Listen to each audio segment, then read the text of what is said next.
যাতে বৃদ্ধি হয়েছে, মাজিদ ফি যাতে বৃদ্ধি হয়েছে। মাজিদ মানে অতিরিক্ত, বৃদ্ধি। মাজিদ মানে কি? বৃদ্ধি বা অতিরিক্ত। হ্যাঁ, ফি মানে তার মধ্যে, হি মানে তার, আর ফি মানে মধ্যে। তাহলে তার মধ্যে মানে কি? মূল অক্ষরের মধ্যে। তার মধ্যে মানে কি? মূল অক্ষরের মধ্যে। এটা কোনগত? গঠনগত দিক থেকে আমরা কয়েকদিন ধরে পড়ছিলাম। মুনসাইব মানে ফেল তো পৃথিবী উল্টে গেলেও 3 অক্ষরের কমে গঠন হয় না। ফা আইন লাম কালেমা। তো 3 অক্ষর যদি আমরা পাই, তো ফা আলা 3 অক্ষর পেয়েছি, কিন্তু আমরা 4 অক্ষর যদি পাই, 4 অক্ষরেরও ফেল আছে, 5 অক্ষরেরও ফেল আছে, তাহলে ফেল হচ্ছে সোলাসি মানে 3 অক্ষর বিশিষ্ট, রুবাই মানে 4 অক্ষর বিশিষ্ট, আর হচ্ছে খুমাসি মানে 5 অক্ষর বিশিষ্ট। তো যেটা মূল অক্ষর তার সাথে আবার বন্ধু অক্ষরগুলো আসে। কয়টা অক্ষর? বন্ধু অক্ষর কয়টা? আস্তাগফিরুল্লাহ, 10টা বন্ধু অক্ষর আসতে পারে মূল অক্ষরের সাথে। তো মূল অক্ষরের যেটা মানে বন্ধু অক্ষর থেকে ভিন্ন, তার নাম হচ্ছে মুজাররাদ। মানে কি? খালি। মুজাররাদ মানে কি? খালি। কি হতে খালি? বন্ধু অক্ষর মানে অতিরিক্ত অক্ষর হতে খালি। তাহলে যার মূল অক্ষর মূলত 3টি, তাকে বলা হয় সুলাসি মুজাররাদ।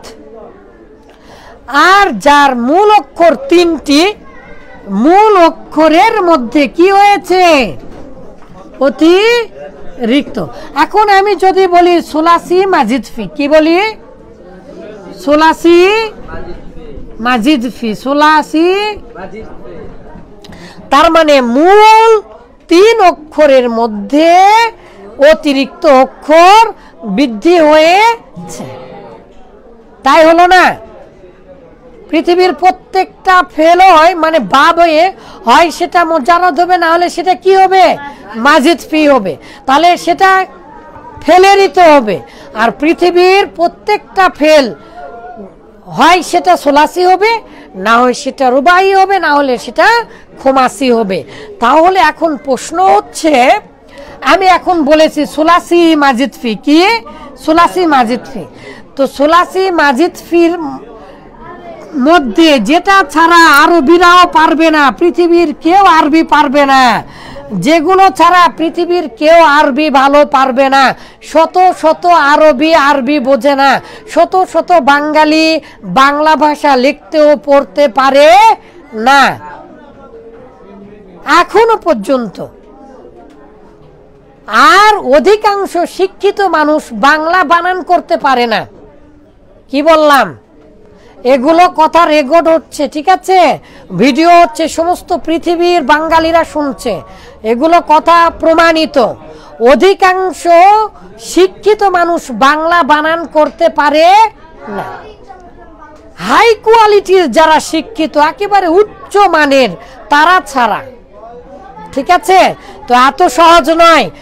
আরবি যদি কেউ জানতে চায়, এগুলো ছাড়া পৃথিবী উল্টে গেল, সে আরবি ভালো বুঝতে পারবে না। বহু প্রমাণ আছে। এমনকি আরবিদেরকেও ধরেছি। একজন রবিউল ইসলাম নামে আমার একজন স্যার, তিনি ওমানের শিক্ষকতা করতেন এবং আরবি ভাষা শেখাতেন বাংলার মতো। তো তিনি বলছেন যে আমাদের ওমানে আপনাকে নিয়ে যাওয়া দরকার, যে এইভাবে রূপান্তরগুলো জানানো দরকার। তো তিনি বলেছিলেন, আল্লাহ আমাকে ক্ষমা করুন, আসলে নিজের প্রশংসা হয়ে গেল। তো আমি কিন্তু এই জিনিসগুলো বুঝানোর আগে আমি আহসান হাবিব আপনাদের কাছ থেকে পড়ে নেইনি, ইফআল তাফিল তাফাউল মুফআলা তাফাউল পড়ে নেইনি বাবারা। কারণ কি? আপনি বোঝেন আর না বোঝেন, কেউ যদি ক খ না পড়ে, তাহলে সে কি বানান করতে পারবে? সে কি পড়তে পারবে? আর যদি কখ বানান করতে পারে, যদি কখ চেনে, তাহলে সে বলবে ক আকারে কা, আর ক আকারে কা, কাকা হলো। পরে যখন দেখবে কাকা তো বাপের ভাই, ও সুবহানাল্লাহ, কাকা কাকা কাকা, এটা। আবার যখন দেখবে কাকা তো বড় শত্রু, জুমাজুমিলিয়া কাকার সাথে বেশি মারামারি হচ্ছে, তখন বলবে ক আকারে কা, আর কো কাক, কাকা এখন কাক। তাহলে এটা কখন সম্ভব? বানান করা জানলেগা সম্ভব। ঠিক এরকম ভাবে মাজিদ ফির দুই প্রকার আমরা দেখেছি, হামজা দিয়ে আর একটা হচ্ছে হামজা ছাড়া। তার মধ্যে এই পাঁচটা যদি কেউ না জানে, পৃথিবী উল্টে গেলেও সে আরবি বলতে পারুক, আর সে যাই করুক না কেন, সে ভালো করে অন্তর দিয়ে আরবি বুঝতে পারবে না। আর যদি বাঙালি বা অনারবি হয়, তাহলে তো সে পড়তেই পারবে না,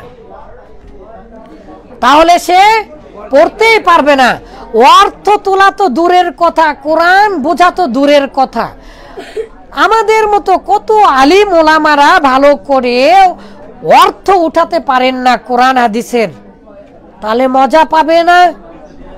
কিন্তু আপনারা পাবেন ইনশাআল্লাহ, কারণ আপনারা জানেন ইফআল আর তাফঈল মানে কি, করা। ইফআল তাফঈল মানে কি, করা। আপনারা এখনোই এগুলো জানছেন। আর আগামী বছর যখন নাওমীর মনসায়, যখন নাওমীর পাঞ্জেগান পড়বেন, তখন সরফে মীর পড়বেন, তখন ইনশাআল্লাহ আরো কত বুঝবেন। আপনারা সর্বদা যে সকল ভাইরা অনলাইনে আমাদের ভিডিওগুলো দেখেন, আরবি শেখার চেষ্টা করেন, তারা লেগে থাকবেন। এক্সট্রা করে তো ক্লাসের সময় পাওয়া যায় না, কখন কোন কথা বলবো, আপনারা লেগে থাকবেন, ইনশাআল্লাহ আপনাদেরও কল্যাণ হবে। তাহলে আমরা এখন বলি, বলেন ইফআলুন, তাফঈলুন, তাফাউলুন। এখন একটা জিনিস আমি প্রমাণ করে দিচ্ছি, দেখেন তো। মূলত মূল অক্ষর কয়টা? ফা, আইন, লাম, এই তিনটা হচ্ছে মূল অক্ষর। তাহলে এখানে একটা হামজা আসছে, তারপরে এখানে একটা আইন এবং লাম কালেমার মাঝে আসছে। তাহলে ইফ, তাহলে আকরামা আফআলা ইউফআইলু, আফআলা আফআলা ইউফআইলু। তাহলে যে ফা, আইন, লাম, এটা হচ্ছে কয়টা মূল অক্ষর? কয়টা হলো? তিনটা। অতিরিক্ত কোনটা আসলো? হামজা। সহজ না কঠিন? আপনাকে যদি আমি পানির মতো সহজ না করে দিয়েছি, থুক্কু পানির মতো সহজ করা যায় না। পানি একটা তরল পদার্থ, পানি মূলত সহজ পদার্থ নয়। পানি খাওয়াও কঠিন, পানি দ্বারা পানির মতো সহজ হয় না। এই জন্য আমি এটা লিখেছি বাতাসের মতো সহজ। আমার পড়া কেমন? বাতাস দেখেন, বাতাসকে খেয়ে নেন, তারপরে পেটের মধ্যে বাতাসকে এইরকম এরকম করেন, ভয় দেখান বাতাস খেয়ে, তারপরে আবার ছেড়ে দেন, ঠিক আছে না? তাহলে বাতাস কেমন সহজ, আর বাতাস ছাড়া আমরা বাঁচবো? এই জন্য আমার পড়া কেমন? বাতাসের মতো সহজ। একাই আমরা জানবো ইনশাল্লাহ, শুধুমাত্র ছবির মাধ্যমে। তাহলে আপনারা পাঁচটা ভাবের নাম আজকে বলেন, আগে যেটা শিখেছেন বলেন। ইফআল, তাফঈল, তাফাউল, মুফআলা, তাফাউলুন। ইনশাল্লাহ আমরা মাজিদ ফি, এই যে এরই মধ্যে যে তাটা অতিরিক্ত এলো, এই ওজনে ইয়াটা অতিরিক্ত এলো, কিন্তু মূল অক্ষর কোনটা? ফা, আইন, লাম। তাহলে তিন অক্ষরের সাথে এই যে এই দুটা বন্ধু অক্ষর এলো, তাহলে এই যে এই তিন অক্ষরের মধ্যে অতিরিক্ত এলো। তিন অক্ষরের মধ্যে যদি অতিরিক্ত অক্ষর হয়, মূল অক্ষরের মধ্যে যদি অতিরিক্ত অক্ষর হয়, তাহলে মাজিদ ফি। বারাকাল্লাহু ফিকুম।